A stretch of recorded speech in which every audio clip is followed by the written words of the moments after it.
sul castello, quello a Guasche. La crise fu violona, la fugisiera d'entre tu. La che fu li hottat, la galon preis di Argadu. Donno sta sul castello, quello a Guasche. Au milieu des années 60, des Bretons passent à l'action directe contre l'État français. Quelles sont les origines et les causes de cette fièvre chantée par Glenn Moore, le barde de cette Bretagne en colère d'où la jeunesse doit s'expatrier pour trouver un avenir? La Bretagne est dans un état voisin du sous-développement. Il faut se souvenir de ce qu'était la situation de notre région à cette époque. Elle était dans le classement d'à peu près toutes les catégories en dernière position, en avant-dernière position, juste avant la Corse. Le grand démarrage de l'industrie ne s'est pas fait en Bretagne. Par conséquent, la main-d'œuvre est obligée d'émigrer. Is un bras jo da Jean Chantrou per Roma, car mes laat meradro, quello be esclavo en Tibanagal e git beha laboradour der Ponce.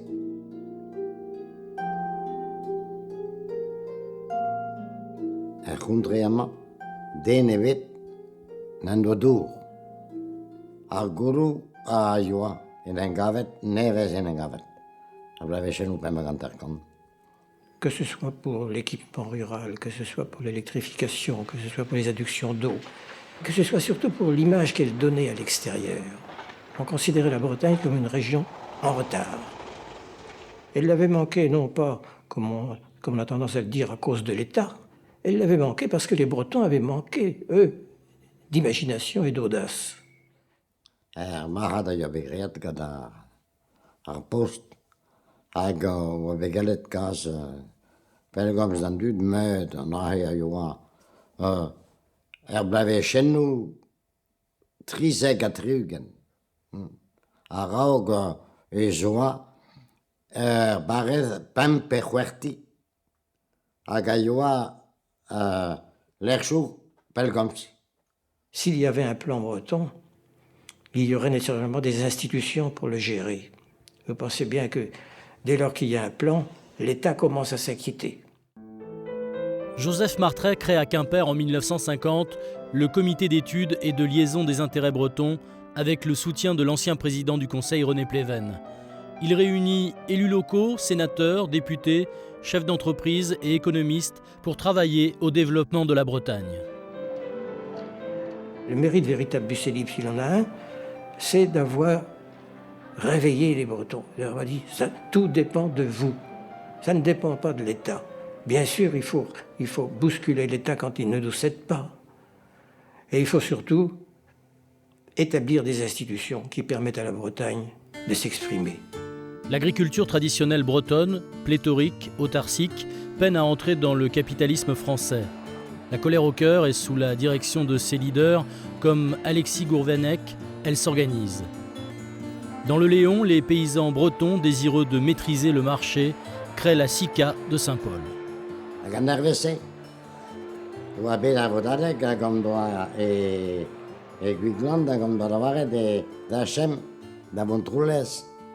Da dire sous-préfet. Avec Merfem, à sous-préfecture, betek m'avait roué diam à Mavichem Selawet. Agandu de noat e comprenen ket quoi monda gemera der sous-préfecture a joindras puntus quoi. Peter dona gave de no. Eu a sous-préfet.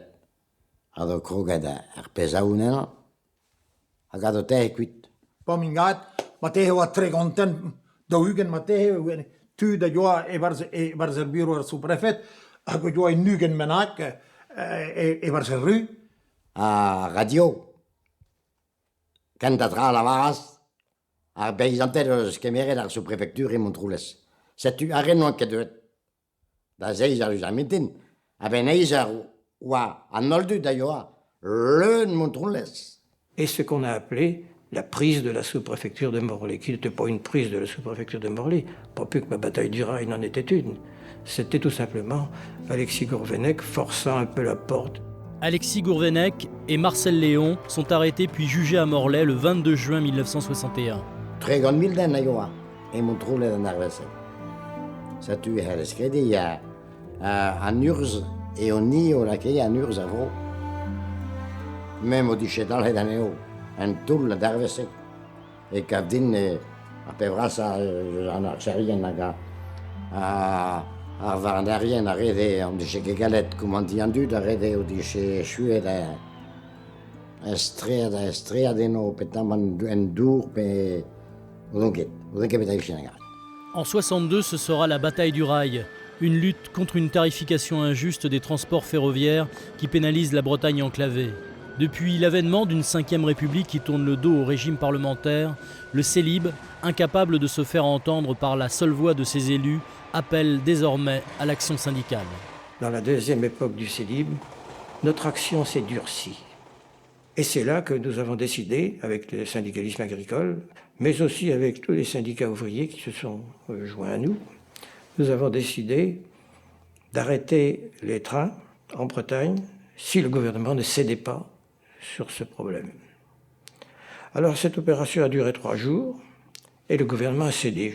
Je n'en dis pas plus, mais c'est vous dire que la méthode n'était plus la même que la méthode parlementaire. Depuis la fin de la guerre, victime de choix honteux faits pendant l'occupation, tout militantisme breton a une odeur de soufre.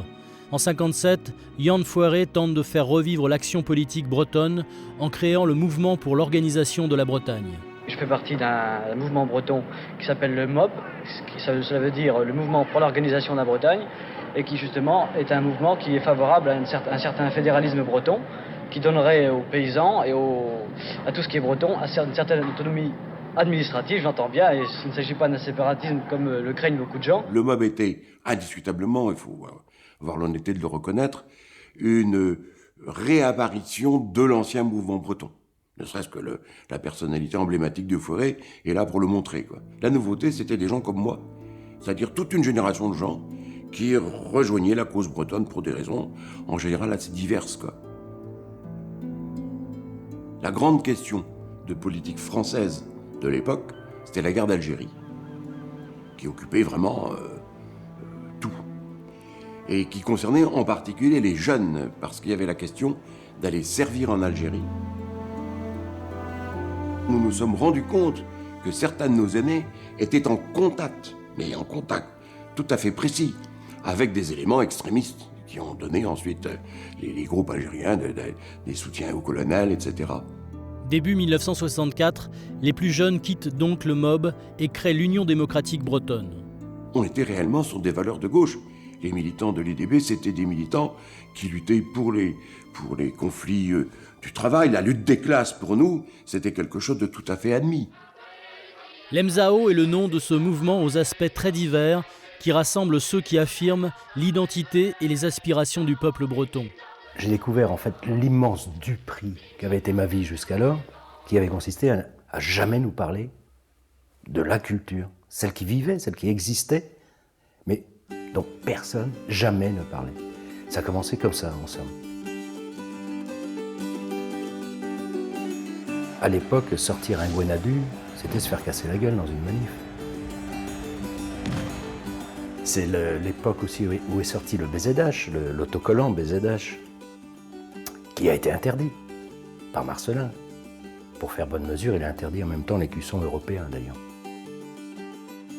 Où on va se coucher, ou bien on emploie une autre forme d'action pour dire « mais si, on existe. En Bretagne, il y a des Bretons, il y a une culture bretonne, il y a des choses qui valent ce qu'elles valent, mais c'est à nous, on les défend. » Le mépris que l'État français vouait depuis Louis-Philippe et Jules Ferry à l'Algérie, à la Tunisie, au Maroc, entendons-nous, c'est la même chose, à l'Indochine, était de même nature que celui qu'il montrait pour la Bretagne. D'abord, j'ai milité dans des organisations culturelles, Et donc c'était très sympathique, cercle celtique, tout ce qu'on veut, mais j'ai pensé qu'à un moment, bon, c'était guère possible de faire avancer les choses. Je ne prétendais pas les faire avancer moi-même, mais enfin, j'aurais considéré comme un déshonneur de ne pas aller plus loin. Quand on vient vous cracher à figure, vous n'existez pas, ben vous avez, je crois, enfin je pensais en tout cas, vous avez à cœur de dire « si, j'existe, je suis là, j'utilise les moyens que j'ai, puisque je n'avais pas d'autres. » Être breton, c'était être clandestin, déjà, en somme. Le 11 mars 1966, des cocktails Molotov sont lancés contre la sous-préfecture de Saint-Nazaire. Les mois suivants, on s'en prend aux perceptions de Saint-Brieuc, puis de Lorient. En 1967, les frères Divard et René Vaillant nomment leur mouvement clandestin FLB, Armée républicaine bretonne. De son exil à Dublin, Yann Goulette, un cadre encombrant du Parti national breton sous l'occupation, s'autoproclame porte-parole du FLB. Le but de l'armée républicaine bretonne et de l'armée républicaine irlandaise est essentiellement le même. Ni l'une ni l'autre n'envisage d'anéantir les forces d'occupation. Mais par une campagne de guérilla, par une campagne de destruction, le FLB-ARB, tout comme l'IRA, entendent bien forcer les gouvernements de Paris, comme le gouvernement de Londres, non seulement à prendre bonne note de nos revendications, mais à leur apporter une solution favorable. Le FLB veut donc alerter les médias et l'opinion sur les problèmes de la Bretagne. Il va dès lors frapper édifices, monuments et institutions symboliques de l'État français, en cherchant toutefois à ne jamais attenter à la vie d'autrui. On a manié un peu de plastique, on nous a montré comment monter un détonateur sur une mèche lente, à quoi sert le cordon détonnant, le plastique lui-même, comment on fait. On l'a fait, on est allé une pleine brousse faire une vraie explosion pour rien, pas juste pour l'entraînement. On s'est vu confier des armes, à une mission de les cacher. Je peux vous dire que, notamment, il y avait un fusil Mauser, c'était pas facile. Pas facile parce que c'est grand, lourd et encombrant. La CRS 13, je peux en parler, j'y ai vraiment participé avant, pendant et après. Avant, nous avons fait 3 visites des lieux. L'attentat a été reporté 2 fois. 2 fois parce qu'il était en liaison avec des manifestations paysannes. J'ai réagi comme quelque chose qui allait nous gêner beaucoup, et qui nous a gênés. Car ça voulait dire que nous n'avions pas empêché complètement la violence. Nous avons toujours été contre la violence. Je dirais même que le CELIB a été monté pour éviter la violence. Nous avons monté des actions dures, peut-être, mais de type syndical. À l'époque, notre réaction, ça a été de dire ce genre d'action risque de mettre en péril une partie même de ce que nous avions fait, c'est-à-dire de désolidariser l'idée bretonne de la violence, de l'extrême droite, du fascisme, etc. Mai 68, comme toute la France, la Bretagne est dans la rue. Le 8 mai, 25 000 personnes manifestent à Brest, 20 000 à Quimper. Le 30 mai 1968, Georges Pompidou a reçu le CELIB en pleine crise de mai 68. Il est resté 2 heures avec nous, discutant du plan breton et de ce qu'il fallait accorder, ce qu'il pouvait accorder, ce qu'il pouvait ne pas s'accorder. En fait, on a décroché l'essentiel, le plan routier, le port de Roscoff, que sais-je. Eh bien, nous avons gagné ça par la violence des autres, si je puis dire.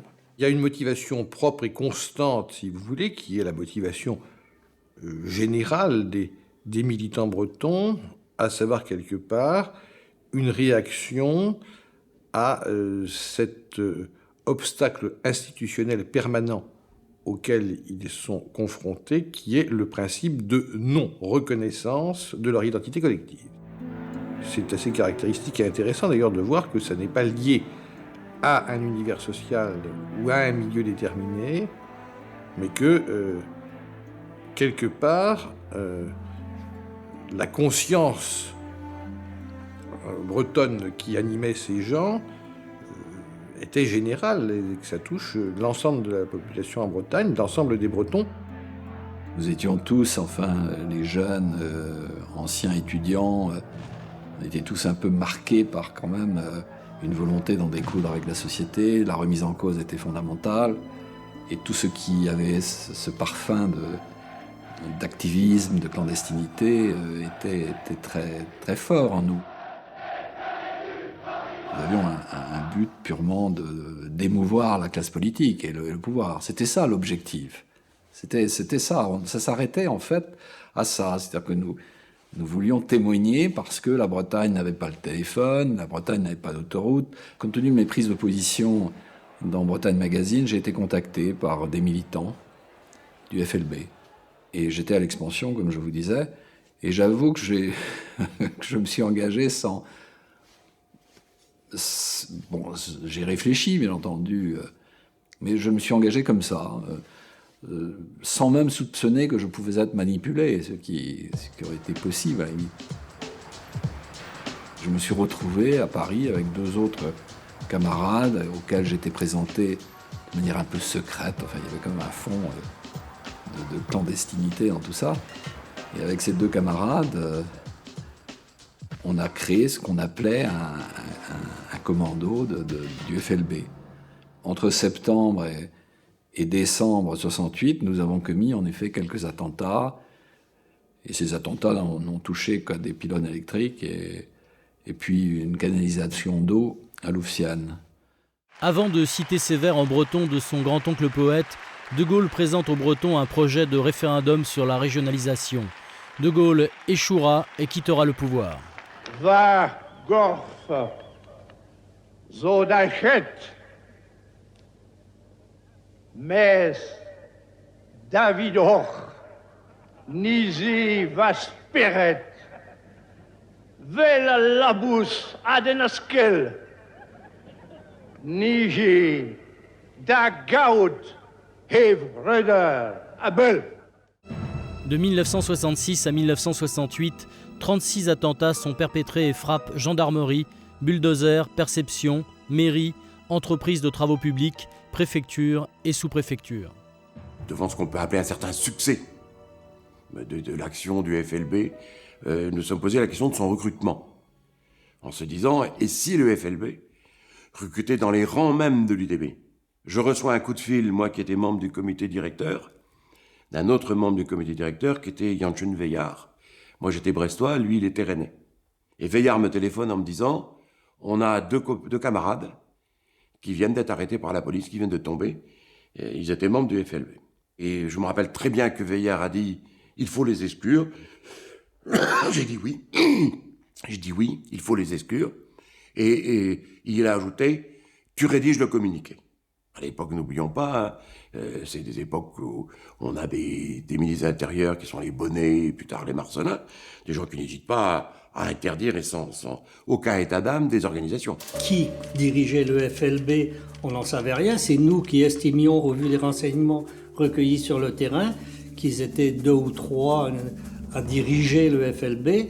Donc ces 3-là étaient identifiés et c'est eux qui faisaient l'objet de surveillance. La police a essayé c'était normal de faire à croire qu'il y aurait derrière ça un Deus ex machina qui tirait les ficelles. C'est totalement faux. De militants structurés, organisés, ils étaient peut-être une quinzaine, une vingtaine, tout cassé. La personne qui nous avait introduite dans cette caserne était en fait liée avec les services de police et on a été arrêtés sans aucun problème d'ailleurs. Quand on a été arrêtés, on s'est retrouvés, je sais pas moi, une soixantaine, disons, à CRS 9 à Rennes. On est passé par là. À l'époque, je rappelle que la garde à vue, c'était 10 jours en matière de sûreté de l'État. Et comme un policier me disait, ah, petit gars, t'en as pour 10 jours. Et ben, j'ai dit, ben ouais, 10 jours, c'est long. Il me dit, et 10 nuits. C'est que ça fait beaucoup quand même. Nous, on a toujours considéré ça un peu comme du droit commun. On a été obligé de les héberger, les nourrir. Certains avaient toujours peur qu'on drogue leurs aliments, ils ne voulaient pas manger. Quand vous êtes arrêté, tant que vous n'avez plus rien. On vous bloque vos comptes, on vous prend tout, vous ne pouvez plus faire un chèque, vous pouvez plus... c'est banal, et on ne le sait pas. On découvre ça en 2 heures de temps, plac. Marcellin était ministre de l'Intérieur. Et comme j'avais été à son cabinet, il m'a fait monter dans son bureau. Et c'est là qu'il m'a accueilli en me disant « espèce de petit con ». Il me tutoyait, il avait une relation très, très amicale avec moi. Et il m'a montré donc l'article du code pénal qui nous concernait. Tentative de vol d'armes dans une caserne, c'était la peine de mort. Moi, je suis tombé parce que le policier m'a montré les papiers signés par quelqu'un que je connaissais, qui disait ce que j'avais fait. Est-ce que j'étais trop naïf? Est-ce que le papier était vrai? Est-ce que la signature était bonne? J'en sais rien. Mais bon, on voyait tomber autour de nous pas mal de gens, quasiment tous les jours à cette époque-là. Nerveusement, c'était assez dur. J'avais peur d'une chose, moi, c'était la réaction de l'opinion publique et de mes parents aussi. Je me disais, quand ils vont apprendre ça, comment ils vont réagir? Et quand je suis arrivé à la santé, paradoxe des paradoxes, ben pour la première fois de ma vie, j'étais désigné comme un Breton. À la santé. Les Bretons ceci, les Bretons cela. Pour la première fois de ma vie, c'est en prison que je recevais une sorte de reconnaissance de mon existence. C'est assez curieux, quoi. Ça, je le sais, donc, par Raymond Marcellin, qui a dit à mon père, à l'époque, mais vous savez, ils vont morfler. Parce que De Gaulle est complètement choqué. Il croyait que c'était des zigomards ou des turlupins qui s'avisaient de poser des pétards en Bretagne, mais quand il a vu qu'il y avait des médecins, il y avait des curés, il y avait des ouvriers, il y avait un journaliste, il y avait un architecte, des profs, des types de 18 ans jusqu'à des types de 45-50 ans. Et c'est vrai que si De Gaulle n'avait pas quitté le pouvoir après le référendum d'avril 69, c'est vrai que nous serions restés 2 ans. La Cour de sûreté de l'État est créée en 1963 contre les activistes de l'OAS. En 1969, 50 militants bretons y sont déférés. Il y avait 2 choses vraiment très choquantes. La plus choquante, c'était de voir des hommes en armes, des mitraillettes, présenter les armes dans une enceinte de justice. La Cour de sûreté de l'État, pour les détenus de caractère politique, était quand même une garantie et non pas un handicap.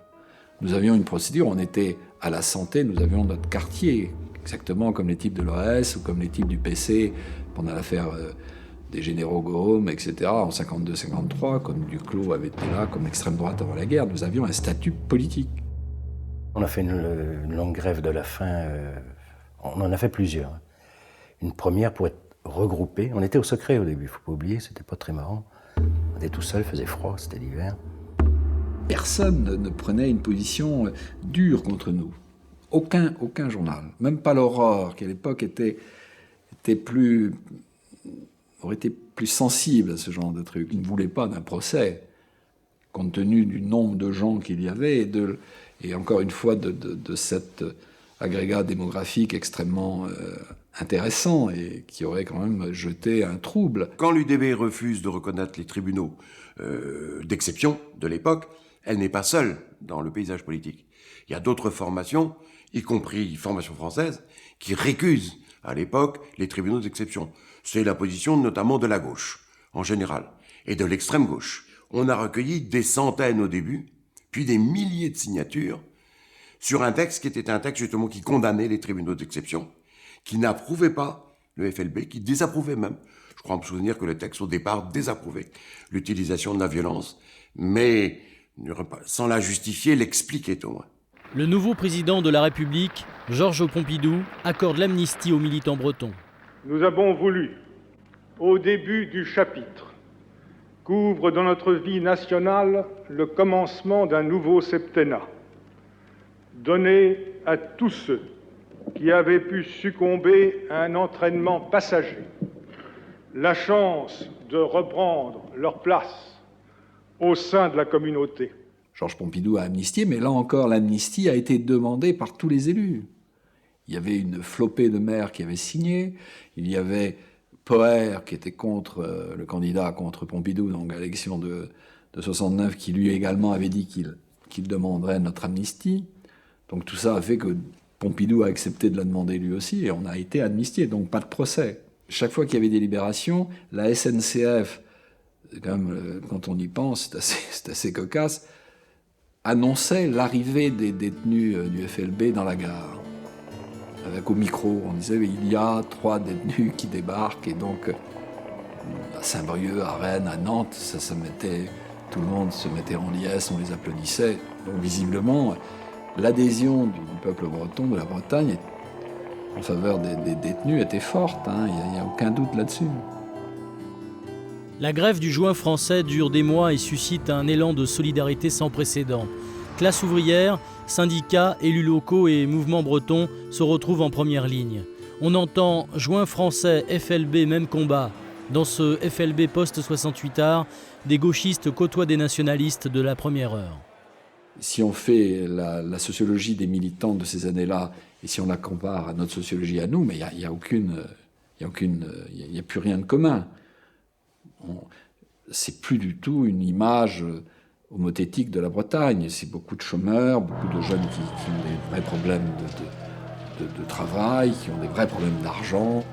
On a vu le FLB dans un premier temps, je dirais avant 72, dans un discours purement nationaliste, évoluer à partir de 72 et dans les années suivantes vers un discours qui prenait en compte également les aspirations de libération sociale ou de situation économique de la Bretagne. Ça va être très net d'ailleurs dans le procès de 72.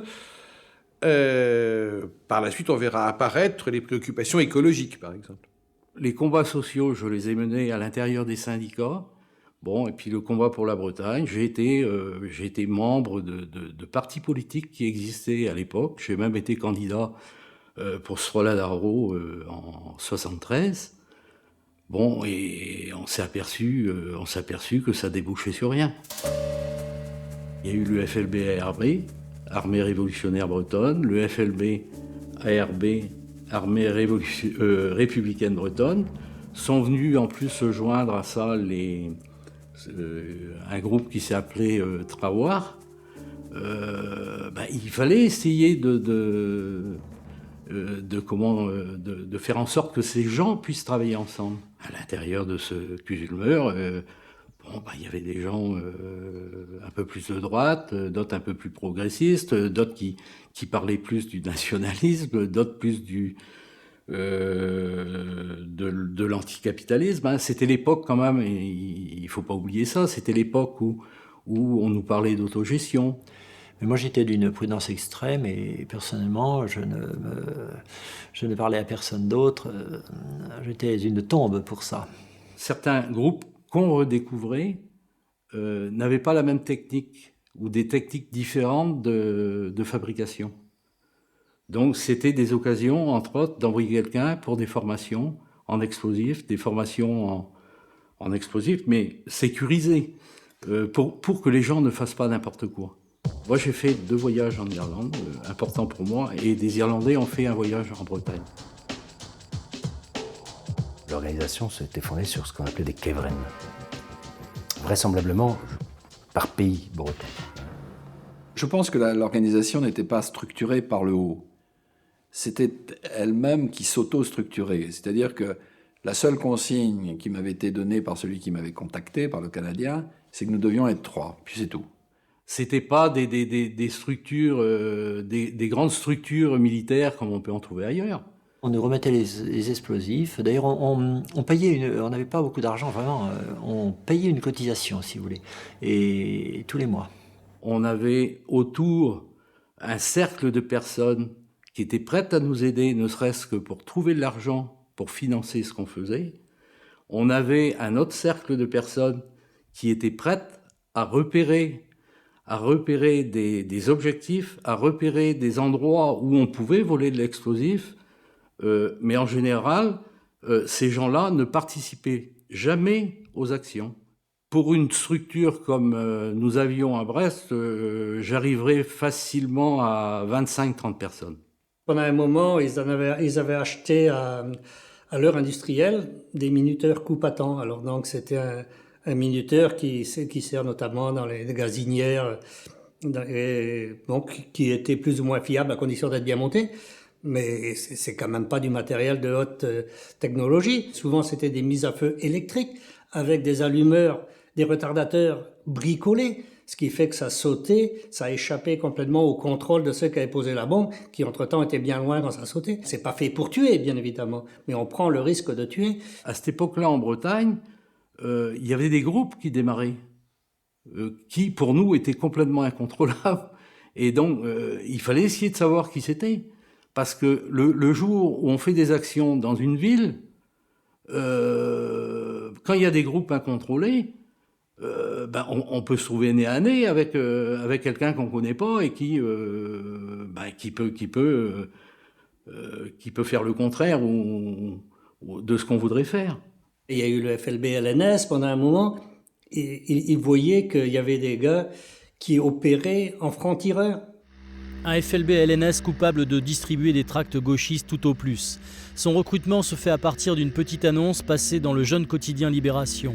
C'est en fait une création policière dans le but de piéger les activistes du FLB.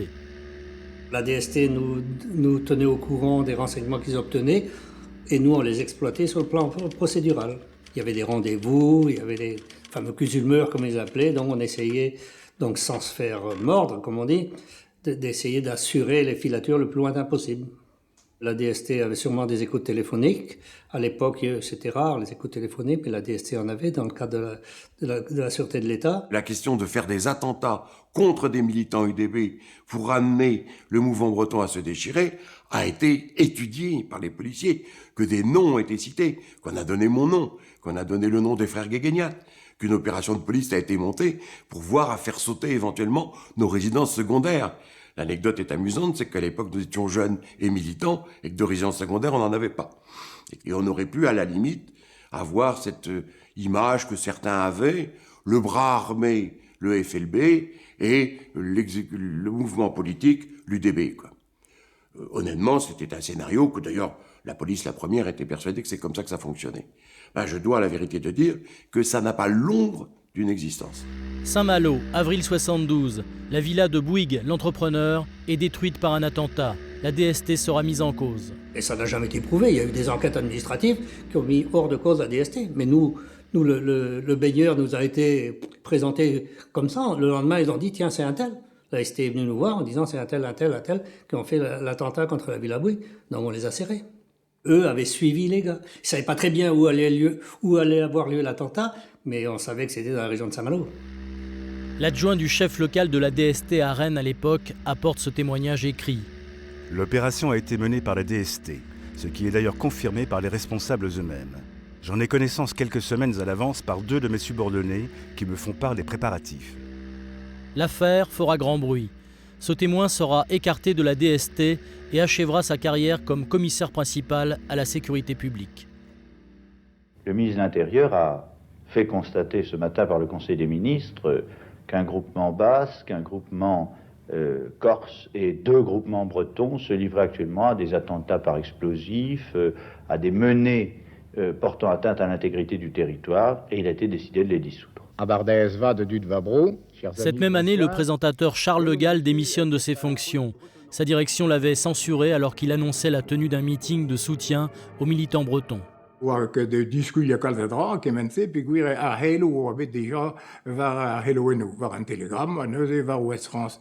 Dus daze Hello denix vers Baden ou avait de l'homme qui calze de scrive de huzo de moi grade ou moi d'après ce moi grade nim de quitte versé de discuter même temps ne on que de versé ou arrêt d'une bonne zoline versé vite galo de imban kalaïr 14 février 74, le relais de l'ORTF, perché sur les monts d'Arrée à Roquetré-du-Don, vole en éclats. 1 million de Bretons sont privés de télévision pendant un mois. Le FLB-ARB revendique la télévision est le principal instrument d'asservissement culturel de l'État français. Toen het ook met mijn straat, die wel goed met waar wezen dan dagvoet zijn, dagvoetspant dus zijn. Eerst is het goed in mijn rood mee, wat die les spelen, neem dit net kwijt uit de Bretagne, en soms je deel, mais, ik was pinkoos, we zijn raar, waar wezen. wezen ons weet, hoe zouden ze vers tuud, een wel tuud, nero en dit ding de hoe ze ploegen van, kunnen genoeg, helaas, figuur een beetje tavalle de vérité de wezen en toch fait tout. Je ne sais pas qui a fait Roch Trédudon d'ailleurs, j'en sais rien. Mais j'ai entendu vraiment de la haine chez certaines gens. On touchait à leur télé. L'attentat de Roch Trédudon a été amnistié alors qu'on ne sait pas qui a posé la bombe. Enfin, on ne sait pas. On sait plus ou moins, mais ils n'ont pas été identifiés avec certitude. La première action que j'ai pu faire, c'était contre la gendarmerie une gendarmerie à Brest. C'était en 1974. C'était le jour du départ du Tour de France. On avait fait sauter un garage d'une gendarmerie. Le lendemain, les médias parlent des problèmes qu'on veut soumettre au grand public. Vous avez parlé de justice de Vannes, une dame a dû être amputée, je crois. Alors là, ils ne revendiquaient pas. Quand il y a des blessés, généralement, ils ne revendiquaient pas. Le malheureux qui passe à côté, ça saute. À tel point que eux-mêmes, en manipulant leurs bombes, en 2 occasions, ils ont eu des morts. À Tivougerette, près de Châteaulin, dans la nuit du 29 septembre 1976, un commando de 4 personnes entend plastiquer une caserne de l'armée française en chantier. Parmi eux, le jeune Jankel Kernalegen. Il meurt dans l'explosion prématurée de la bombe qu'il est en train d'amorcer. Personnellement, je ne connaissais pas Jankel. C'était un camarade, c'était quelqu'un qui, en plus, qui avait sans doute la même... qui était venu à cette action-là un peu pour les mêmes raisons que moi, quoi, des raisons autant sociales que d'indépendantisme. Bon, c'est vrai que derrière la mort d'un camarade comme ça, on peut être poussé d'aller excessif, quoi. C'est très dur de se freiner. Dans les groupes, il y a des gens qui voulaient aller plus loin. Et puis il y a d'autres, non. Ils s'en sont jamais servis d'ailleurs, mais il y a des gens qui étaient prêts à aller sur des actions et des armes. Bon, c'est pas mon cas. Moi, j'ai toujours refusé de porter une arme. Parce que quand on porte une arme, il y a toujours le risque de s'en servir. L'astuce qu'on avait trouvée, c'était une grande marée. À l'heure où la mer était très basse, on arrivait à rentrer à l'arsenal par un endroit qui est le cercle naval. Donc on pouvait tous rentrer sans passer aucune porte, sans passer aucune grille. On était 5 ce jour-là parce qu'on a déposé différentes charges sur des cars appartenant à la marine. La thèse donc qu'a donnée la préfecture maritime, c'était qu'il y avait un commando, un commando de, je ne sais plus quel chiffre ils avaient donné, 6-7 hommes, qui étaient arrivés avec des tenues de plongée et qui arrivaient de la mer. À Pontivy en 72, Guingamp en 75, des milliers de Bretons se mobilisent pour que l'État reconnaisse leur culture et leur langue. La Bretagne possède désormais officiellement sa charte culturelle, adoptée récemment par le Conseil régional de Bretagne. Cette charte a été signée aujourd'hui par 2 ministres. Il y a l'unité politique et économique de la France qui, bien entendu, sera maintenue et qui est dans l'intérêt de tous, y compris naturellement les Bretons. Mais il y a d'autre part les personnalités culturelles, régionales, qui doivent pouvoir s'affirmer. Et je souhaite que la charte contribue à l'expression de la personnalité culturelle de la Bretagne.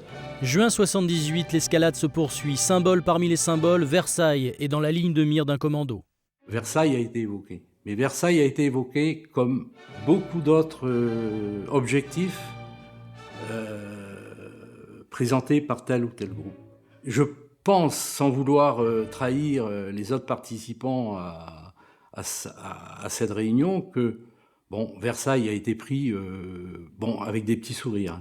Avec des petits sourires parce que moi, personnellement, je ne voyais pas trop comment ça pouvait se faire. Eux, apparemment, ils savaient. Le château du Roi Soleil, que la Révolution avait protégé et que les guerres n'ont pas réussi à atteindre.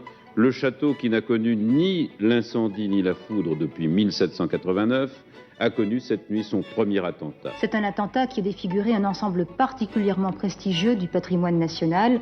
Il a provoqué une vive émotion auprès des amateurs d'art et dans le monde politique, car c'est un groupe politique qui est vraisemblablement à l'origine de cet attentat. C'est dans l'aile sud du palais de Versailles que la bombe a été placée. La déflagration a ouvert un trou béant entre le rez-de-chaussée et le premier étage, quelques minutes après que vers 2 heures du matin soit passée la ronde de surveillance.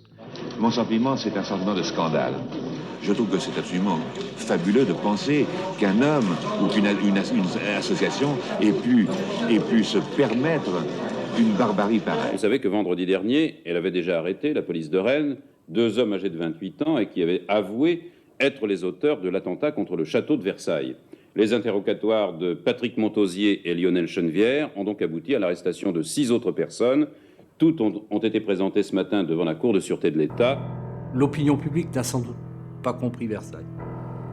Disons qu'on a eu je pense que l'attentat de Versailles a eu un effet négatif parce qu'elle a amené une répression accrue, alors que l'impact en Bretagne, ça n'avait pas une grande importance à mon avis. C'était l'époque en Bretagne où l'Amoco Cadix s'était échoué et où il y avait des luttes populaires en Bretagne. Quand on s'est rencontrés à Guaret, on s'est tous dit qu'il fallait faire quelque chose.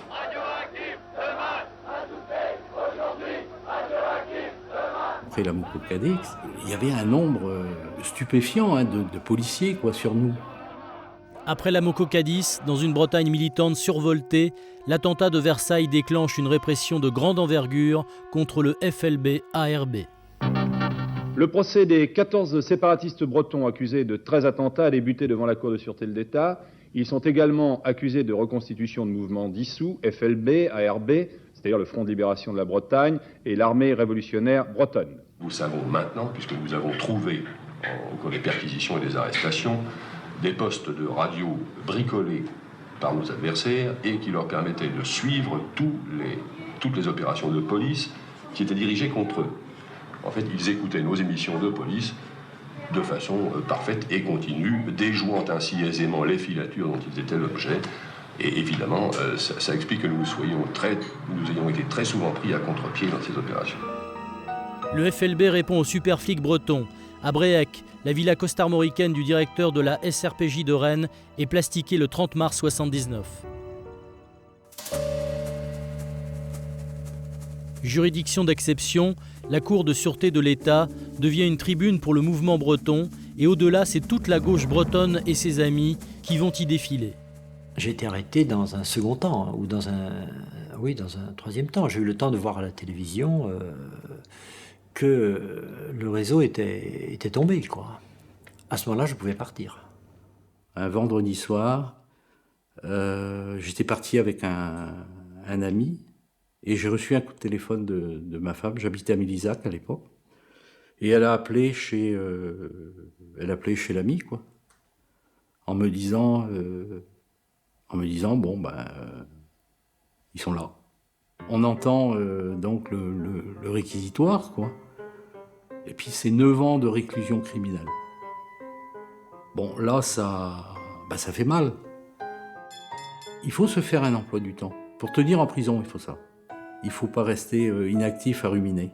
Moi, j'ai appris à taper à la machine, j'ai appris un peu de breton. En prison, moi, je lisais Le Monde tous les jours, mais du début jusqu'à la fin. Ce qui fait déjà que le temps est bien employé. Et ça permet, je crois en plus que ça permet d'évoluer dans ses convictions, d'évoluer et puis de voir le pour et le contre. Quand on part pour 9 ans, il faut s'organiser. Hein. Ou alors on sombre dans la folie, quoi. Et on est sans doute irrécupérable socialement derrière. Michel Rocard, quand il vient accompagné de son avocat pour faire des déclarations, qui fait des déclarations pendant 3 heures à la barre de la Cour de sûreté de l'État, malgré tout, le combat avance. Un autre procès, c'était Louis Le Passec. C'est quand même des gens qui ont été ministres derrière et qui sont venus témoigner en notre faveur, quoi. Nous savions bien qu'ils avaient des intentions bretonnes. Nous pensions que leur méthode était catastrophique et dangereuse pour la Bretagne. Mais ils étaient quand même des nôtres, c'était des Bretons.